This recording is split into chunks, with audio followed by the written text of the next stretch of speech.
शुक्रिया सुशांत। दरअसल बजट को समझने की कोशिश कर रहे हैं हम, मोदी सरकार के तमाम वरिष्ठ मंत्रियों से बात कर रहे हैं और ये जानने की कोशिश कर रहे हैं कि कितनी राहत दी है मिडिल क्लास को, कितनी राहत दी है किसानों को, क्या किसी पर बोझ भी डाला गया है और नोटबंदी के आफ्टर इफेक्ट क्या है, क्या बजट उनको संभाल पाया है।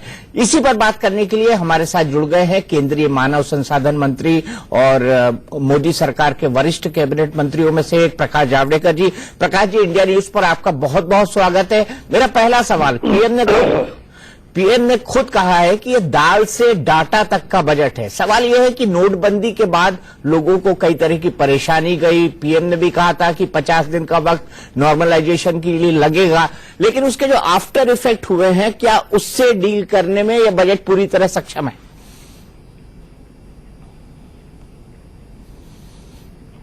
बिल्कुल सक्षम है, क्योंकि बजट से एक तथ्य सामने आ गया कि पिछले तिमाही में एडवांस टैक्स 33% बढ़ गया। वो अचानक कैसे बढ़ा, जिसका मतलब डिमोनेटाइजेशन के बाद जिनका जो धन छुपा था वो बाहर आया, तो वो एक मुद्दा सामने आया। दूसरा महत्वपूर्ण बात है कि ये 10 बड़ी आइडियाज है इस बजट में। पहले तो किसान की आय दुगुना करने का पूरा कार्यक्रम इसमें लिखित है और उसके दिशा में कैसे जाएंगे ये रोड मैप क्लियर है। ग्रामीण इलाकों में 4 लाख करोड़ पंचायतों को दिए हैं और ग्रामीण सड़क योजना से लेकर अनेक योजनाएं वहां लगाई है, तो ये बहुत महत्वपूर्ण है। फिर युवाओं के लिए शिक्षा में सुधार है और स्किलिंग की व्यवस्था है ताकि उनका रोजगार मिल जाए, ये उनके लिए बहुत महत्वपूर्ण है। फिर गरीब, गांव गरीब, किसान, जवान, नौजवान, सबका ये बजट है। तो गरीब के लिए मनरेगा का 60,000 करोड़ का बजट हो गया और खेतों में खेत तालाब तैयार होंगे, तो खेत तालाब से उत्पादन बढ़ता है। तो ये प्रोडक्टिविटी भी है, क्रिएटिंग परमानेंट एसेट भी है और इंफ्रास्ट्रक्चर के लिए 4 लाख करोड़ दिए हैं। कोई आम रकम नहीं है। सरकार ही इतना खर्चा करेगी जिससे रोजगार का निर्माण होगा। हाउसिंग में 1 करोड़ ग्रामीण घर बांध रहे हैं, तो उसके लिए भी बहुत रोजगार की संभावना निर्माण होती है और डिजिटल इकोनॉमी को बढ़ावा दे रहे हैं। सबसे बड़ी बात मुझे लगी दीपक जी कि जो टैक्स के नेट में आ ही नहीं रहते, उन्होंने एक आंकड़ा बताया, बड़ा रोचक था। 1.25 करोड़ गाड़ियां खरीद हुई पिछले 5 साल में, लेकिन 1.25 करोड़ लोग टैक्स नहीं दे रहे हैं, सभी के सभी। तो इसका मतलब है कि कुछ तो गड़बड़ है। तो इसलिए एक तो छोटे मंझले उद्योग के टैक्स कम कर दिया 5% से और 25% किया और 5 लाख तक का टैक्स 5% कर दिया। ये बहुत बड़ी राहत है और इसलिए अब सभी लोग टैक्स के नेट में आए, ब्रॉड बेस्ड टैक्स हो। जो टैक्स नॉन कंप्लायंट सोसाइटी है वहां से टैक्स कंप्लायंट सोसाइटी हो जाए, ये कल्पना है कि हर एक कोई अपने कमाई का एक हिस्सा समाज के लिए, देश निर्माण के लिए दे दे। ठीक है, सवाल यहां पर यह है कि और इसलिए मैं कहूंगा जैसे जवानों के लिए देखो 3-4 बड़ी चीजें हैं। जी आप कंटिन्यू करिए। जैसे पेंशन का किया है, शस्त्र उसके हाथ में होंगे वो भी अच्छे हैं और उनके लिए डिफेंस के लिए मोर बजट दिया है, तो बाकी उनकी सुविधाएं भी बढ़ेगी। और रिजर्वेशन के लिए भी वारंट लेकर कतार में लगना पड़ता था, अब सीधा इंटरनेट से उनका भी बुकिंग हो जाएगा। तो ये कितनी सुविधा हो गई, तो ये अच्छी चीज है। तो सभी वर्गों का ध्यान रखा है। सवाल यह है कि जो सबसे बड़ी बात उन्होंने कही है कि 2 करोड़ लोग विदेश भी हो आए, लेकिन उतने लोग टैक्स नहीं देते हैं। सिर्फ 24 लाख लोग 10 लाख से ऊपर का टैक्स डिक्लेयर करते हैं, जो 125 करोड़ का देश है। सवाल यह है कि हमारे यहां पर हमारा टैक्स चोरी शायद कुछ लोगों के डीएनए में है या हमारे डीएनए के अंदर आ गया है। सवाल यह है कि इस हैबिट को कैसे बदलेंगे, इसके लिए सरकार के क्या लॉन्ग टर्म प्लान है?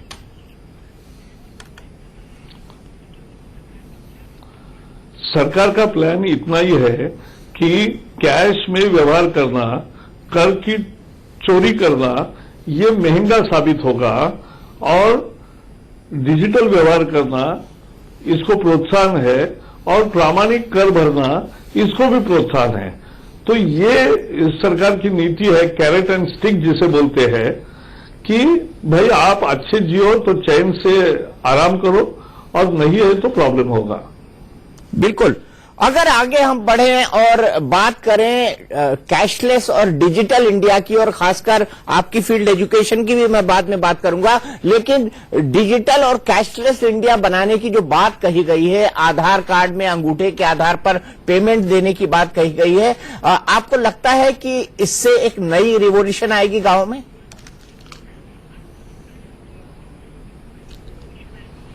बिल्कुल, क्योंकि 10 लाख पॉस मशीन भी बैंक मुहैया कराएगी आने वाले 3-4 महीने में, और उसके साथ साथ 10 लाख आधार बेस्ड एक मैच बॉक्स जैसा छोटा उपकरण है, वो स्मार्टफोन में लगाना है। और अभी किसी भी दुकानदार के पास छोटा क्यों न हो स्मार्टफोन होता है, तो वो उंगली दबाएगा, उस पर कांच है और वो बायोमेट्रिक फिंगरप्रिंट रीडर है, तो उससे बाकी कुछ याद रखने की जरूरत नहीं, पिन नहीं, पासवर्ड नहीं, कुछ नहीं, सीधा उसका अंगूठा ही उसका काम करेगा, उंगली काम करेगी, और आधार से लिंक होगा खाता, उससे पैसा निकाल सकते हैं या दूसरे को ट्रांसफर कर सकते हैं। प्रकाश जी, अगर आपके मंत्रालय की बात करें तो सेकेंडरी एजुकेशन के लिए एक इनोवेशन फंड बनाने की बात हुई है। ये फंड क्या है और कैसे काम करेगा?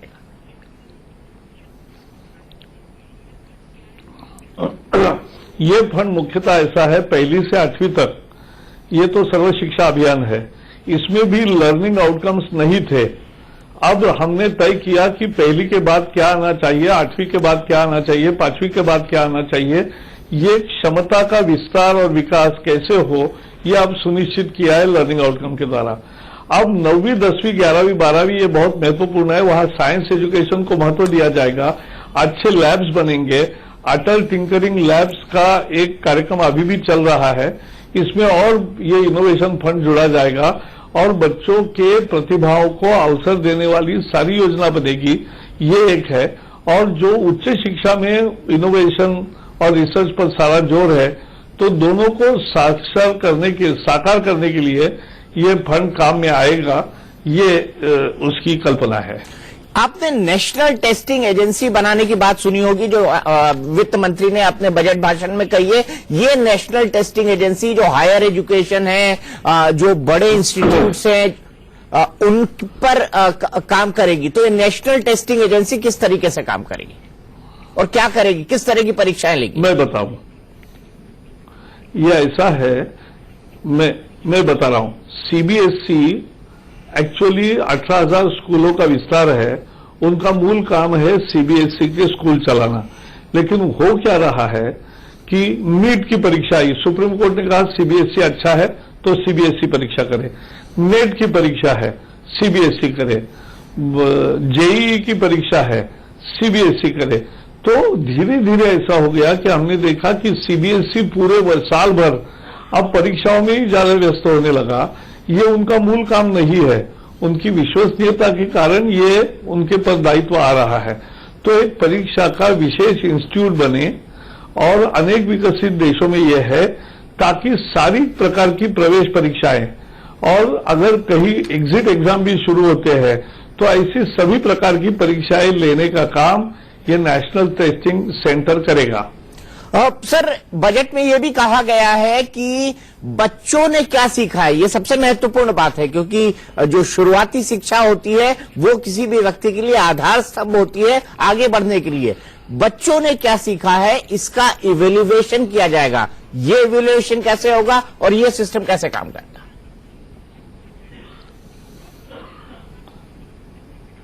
यह ऐसा था कि जब शिक्षा का मूलभूत अधिकार बना 2006 में, दुर्भाग्य के बाद में 8-9 साल में उस पर कोई काम नहीं हुआ, और ये पहली में क्या आना चाहिए, दूसरी में क्या आना चाहिए, तीसरी में क्या आना चाहिए, ये तय ही नहीं हुआ, और उसके लिए एक अनिर्बंध व्यवस्था तैयार हो गई और शिक्षा का बहुत नुकसान होगा। अब हमने 3 स्टेप उठाए हैं। एक, लर्निंग आउटकम्स तैयार किए थे, लोगों के सामने भी रखे, सबके सुझाव भी आए, सभी राज्यों से भी आए। तो अब सबके सहारे हम 31 मार्च के पहले लर्निंग आउटकम्स को घोषित करेंगे। तो वो अगले सत्र से लागू होंगे, और वो जब लागू होंगे तो उनका एक बेंचमार्क तैयार हो गया कि इतनी कैपेसिटी उसमें होनी चाहिए, ये पढ़ने को आना चाहिए, ये गणित आना चाहिए, ये भाषा आनी चाहिए, इस तरह की बात होगी।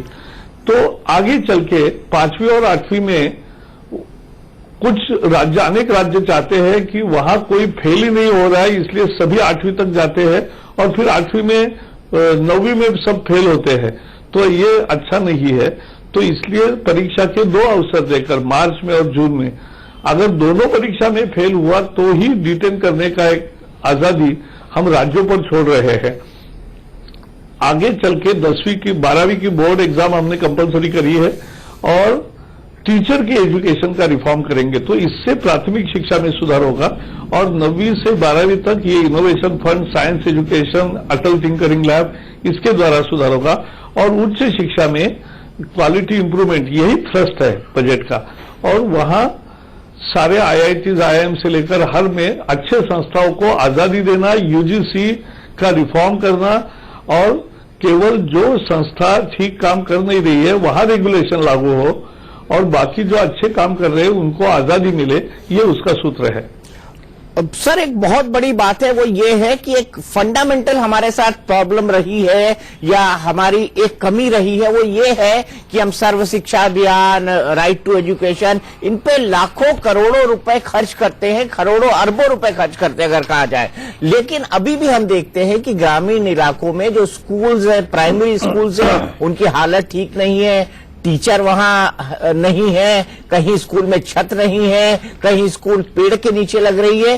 क्या इसका कोई असेसमेंट मंत्रालय ने किया है? ऐसे कितने स्कूल हैं, क्योंकि राज्य के अधीन भी आते हैं ये, क्या इसका कोई असेसमेंट मंत्रालय ने किया है? ऐसे कितने स्कूल हैं, क्योंकि राज्य के अधीन भी आते हैं, क्या मंत्रालय इसको असेस कर रहा है कि इनमें किस तरह से और फैसिलिटी दी जाए? टीचर्स के स्टैंडर्ड बढ़ाने के लिए क्या कर रहा है?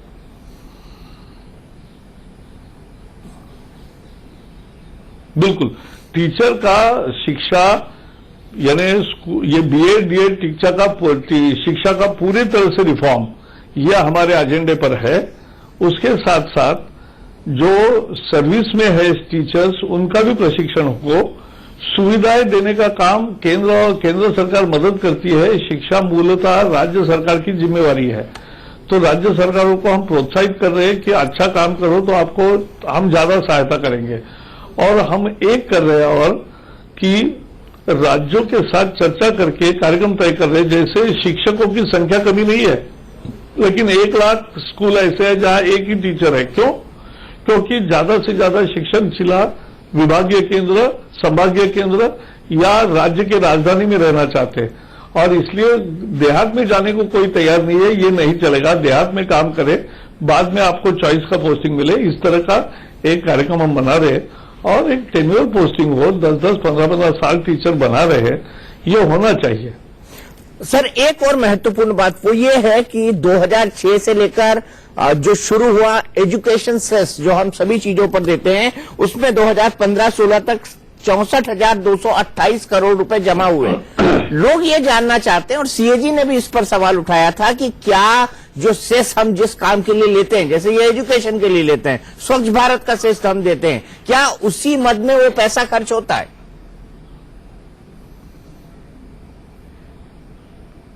बिल्कुल होता है। शिक्षा में तो 70,000 करोड़ रुपए इस बजट में दिए हैं, तो ये कोई कम राशि नहीं है, और भी बढ़ता है। जब वो सप्लीमेंट्री बजट आता है तो उसमें और भी बढ़ोतरी होती है जब जरूरत पड़ती है।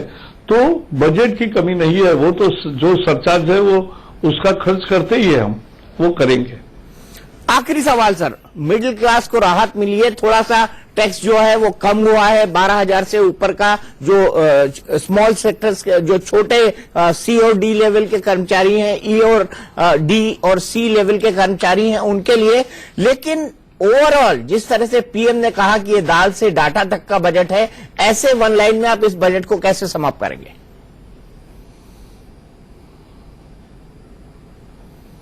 नहीं, ये बजट एक बदलते हुए और आगे बढ़ते हुए भारत की तस्वीर दुनिया के सामने पेश करने वाला बजट है। इसमें प्रामाणिक जीवन यापन करने वाले को प्रोत्साहन है। जो प्रामाणिकता से जीवन नहीं यापन करेंगे उनको दंड करने का विषय है।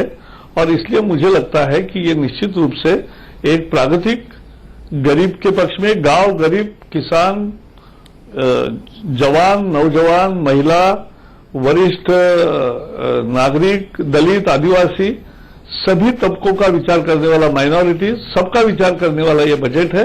ये एक प्रागतिक बजट है। चलिए, प्रकाश जावड़ेकर जी, आप हमसे जुड़े, आपका बहुत बहुत शुक्रिया। तो ये थे मोदी सरकार के वरिष्ठ केंद्रीय मंत्री प्रकाश जावड़ेकर जी, जिन्होंने हमें बताया कि एजुकेशन को लेकर किस तरह से बजट के अंदर एम्फेसिस किया गया है, क्योंकि ये उनका मंत्रालय है, और साथ ही साथ उन्होंने ये कहा कि ये कल के भारत का बजट है।